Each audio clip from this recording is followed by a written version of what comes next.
Hi, everybody. My name is Jeanie Colclough, and I'm the owner of Riveting Trips, and welcome to my podcast. On this episode, we have my friend Marilena returning yet again to tell us about traveling with children and teens and multi-generational families to Florence and the Tuscan countryside. So, once again, thank you for listening. And if you like what you hear, let us know and book a trip with us. So, once again, welcome, Marilena. How are you? Very good, very good. Hello, Ginny. I love Here I am. Shall I introduce myself again? Yes, I think so. I think so. All right. My name is Marilena Barberi. I'm the founder of Italy with Class, which is our luxury brand B2B and Walks Inside Rome. It's a tour company that is specialized in doing tour of Rome, Florence, and Venice, being in business for 30 years. And we started doing a lot of kids tour in the past. So it's always been one of our main business to create special tour and experience for our kids. And so we have talked about Rome. Yes. And right now, I think Florence, right? Florence is up because I think many people that I book travel for, they always do. If it's their first time to Italy, it's like generally the Rome, Venice, Florence circuit, right? Those are the three top Yeah. spots. And then sometimes they want, when they're in Florence, they want some relaxing activities too, because sometimes they find Venice and Rome a little bit overwhelming because of the crowds. But you can always escape to the countryside in both regions, but people don't really think about that on their first trip. But with Florence, I think Florence has marketed itself really well that they know that you can do Florence and then you can escape. So can you tell us about what would you recommend for families to do, first of all, in the city center first, and then maybe spread outside of the city of Florence? Sure. Florence, it's easier because you can walk a little bit all Right. over. It is much easier than Rome. It is not so big. And normally the kids, I think, can enjoy it just because the distances are not Right. really so big.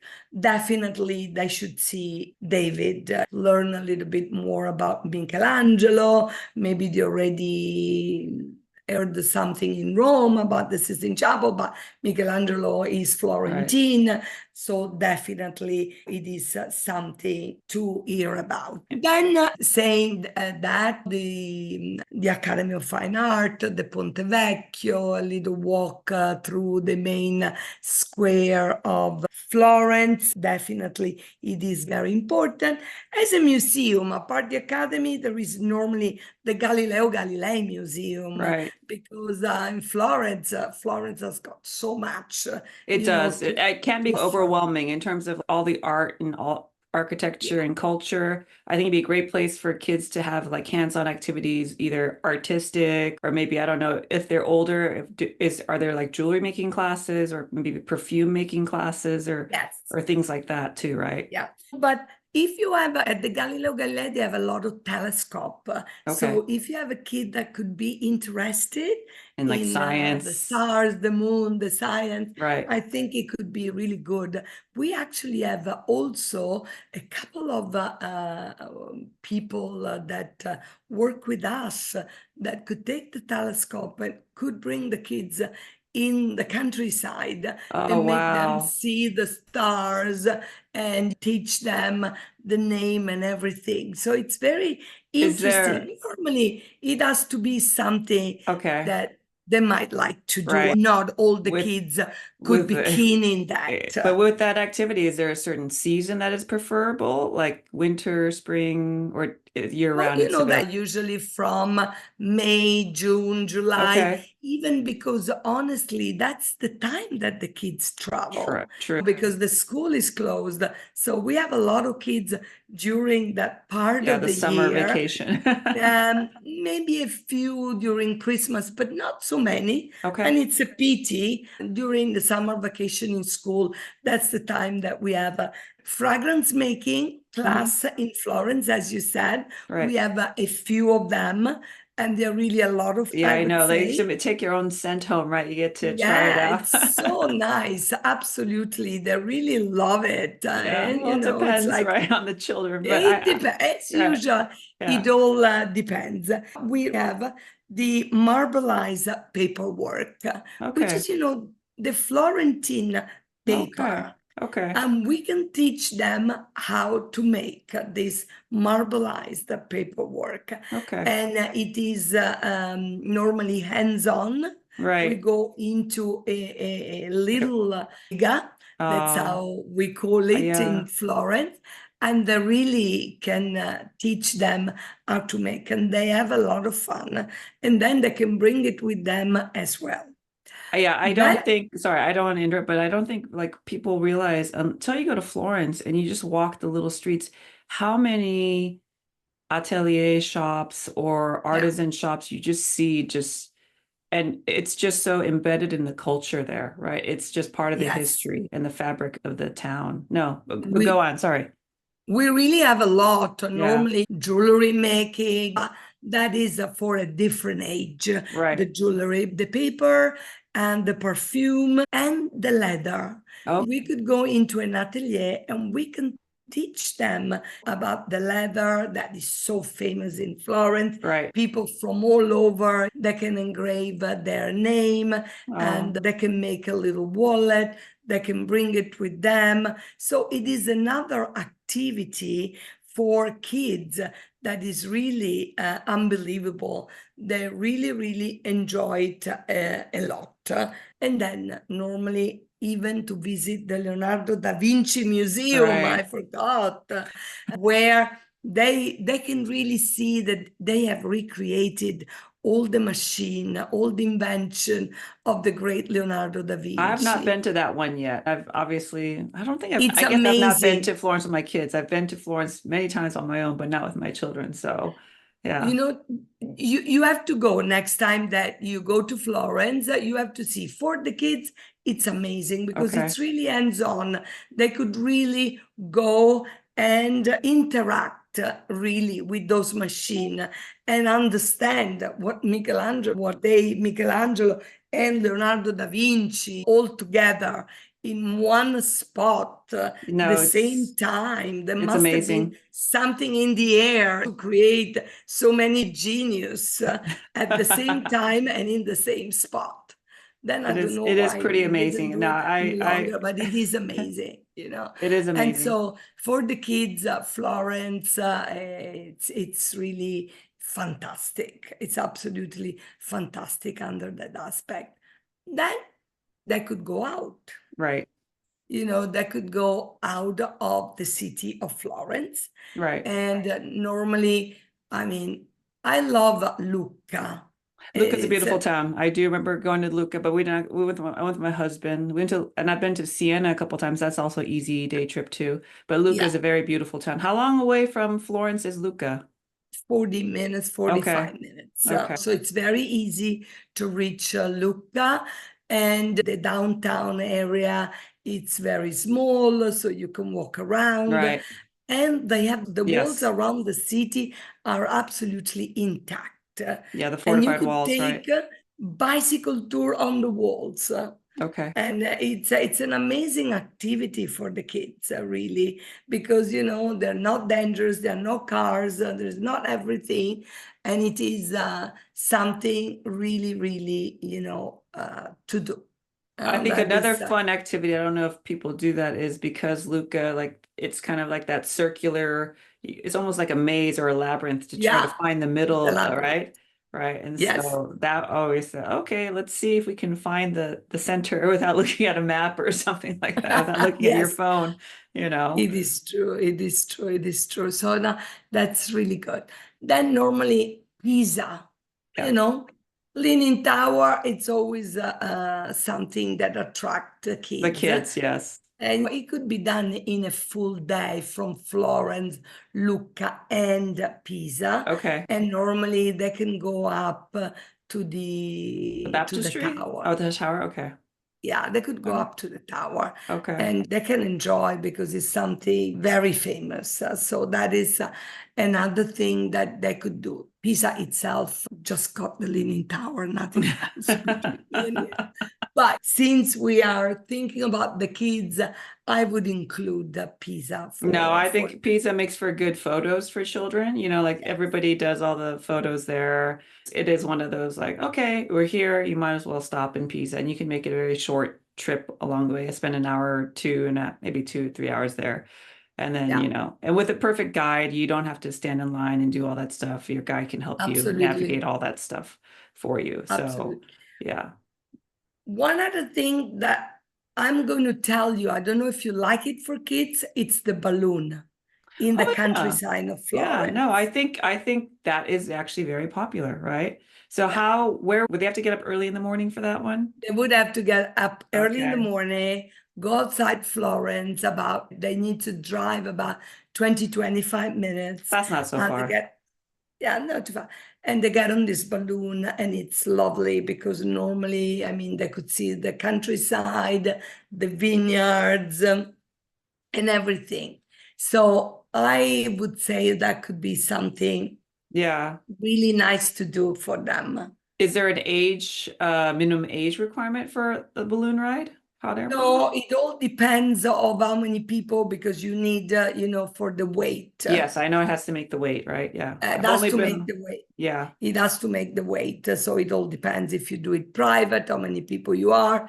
If you go on a small group that is already formed, that is has to be seen a little bit every time we get a request. Okay. We go and check with them because normally they know what to do exactly. And we have done it several times. And it's something very, very lovely, to do.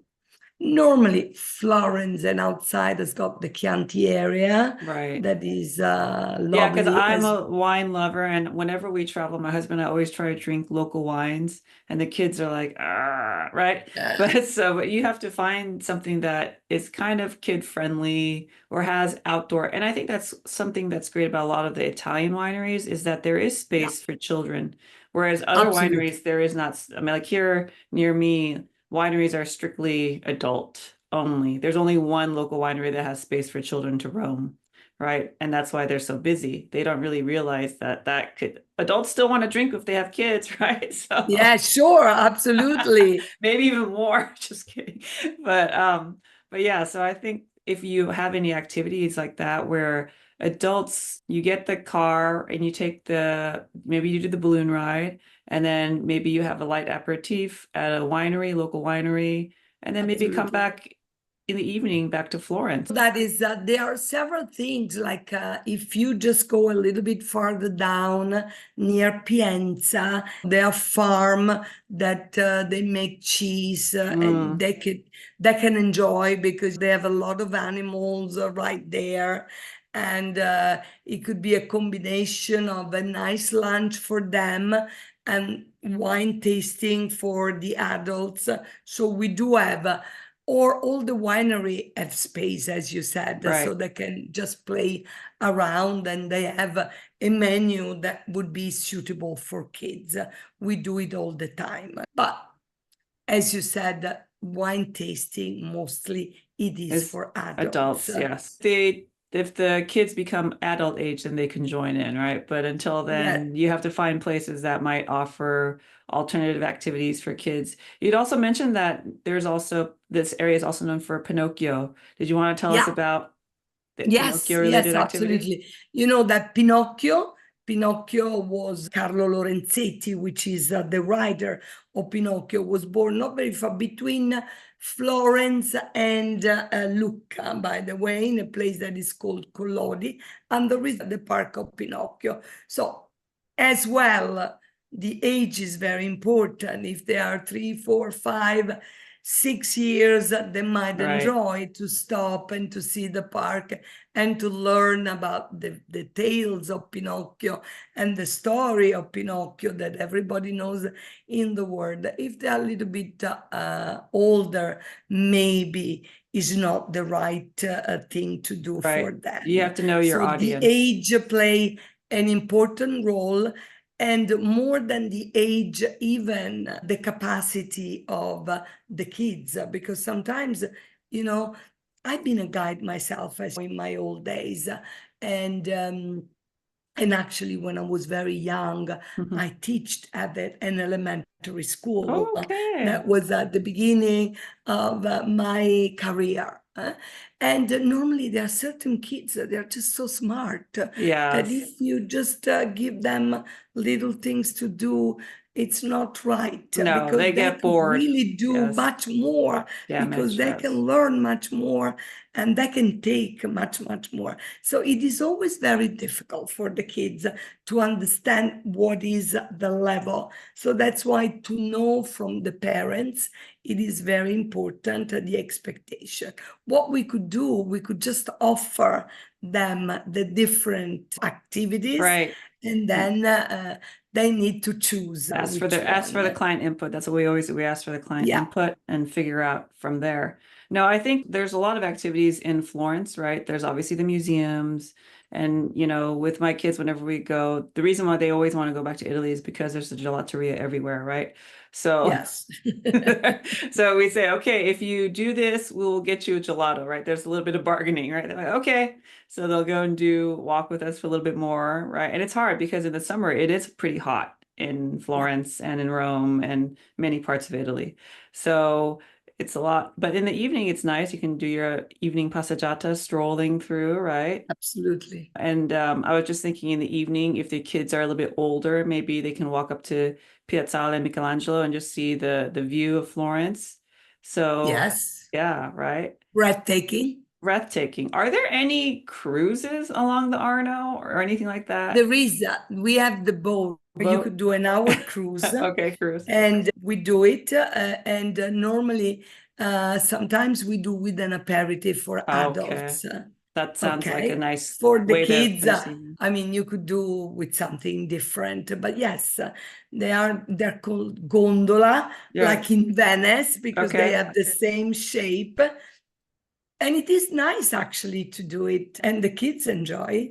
It's an hour activity that Simple. they could go in the Arno River, and they can enjoy as well. No, it's very romantic as well between me and you. So for a couple with champagne and everything, you could just turn it into something for kids as well. Yeah, the kids. I think the kids might also is the terraces kid friendly, like walking along the terraces, you know, for the Duomo. Do you think that's a kid friendly activity or do you think that's It is. It all depends. right?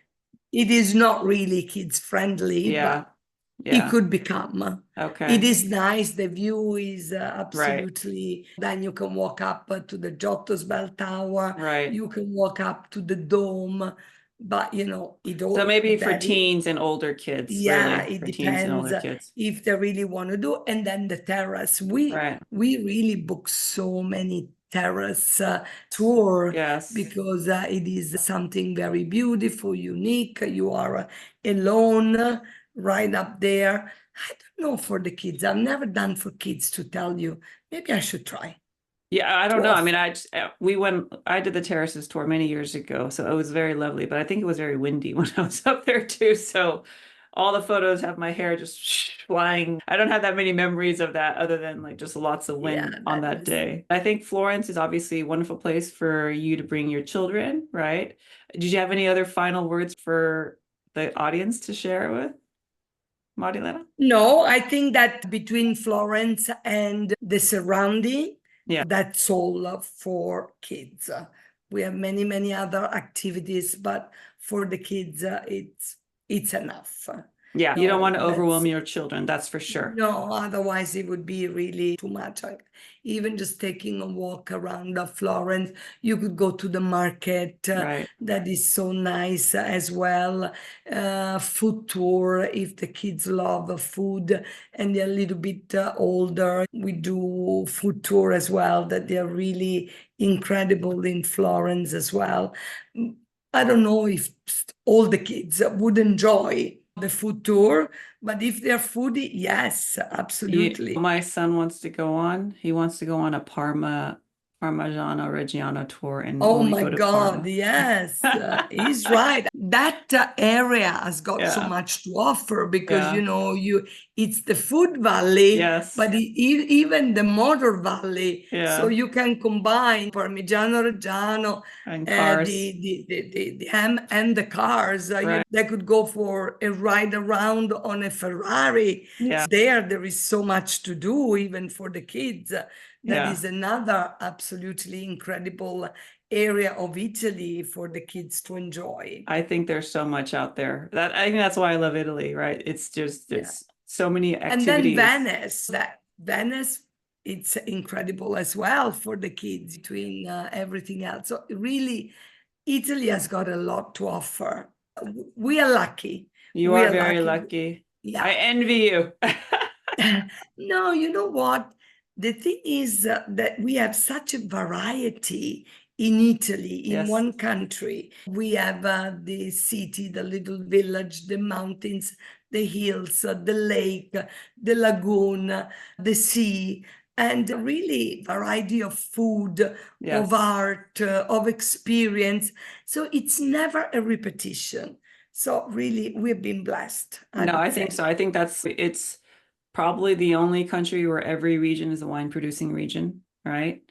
Every region definitely has its own distinct cuisine and Yeah. culture and even language times too, right? Yeah. So the dialects that, that come Our about. dialect, yes. Yes. Each So, region has yeah. got their own dialect. So I Yes, think if you go and you take your kids and you show them different regions of Italy, I think when my kids went, they're like, oh, well, we can't get this food here. I said, no, this is a different region. It's not like California where you just get whatever you want all the time, right? You kind of have to teach them like this is how the locals did it and this is why the food is the way it is and it's so good because it's fresh and authentic. So once again, I'd love to thank you for coming on this episode of Riveting Thank Trips you by to Jeanie you. Colclough. Yeah. And if you enjoyed this episode, share with your friends. If you'd like to book a tour with us, please contact us below. I'll share the links and share your episodes. And if you are traveling to Italy anytime soon, let us know. Thank you for listening. Ciao, ciao, everybody. Ciao. Ciao. Arrivederci.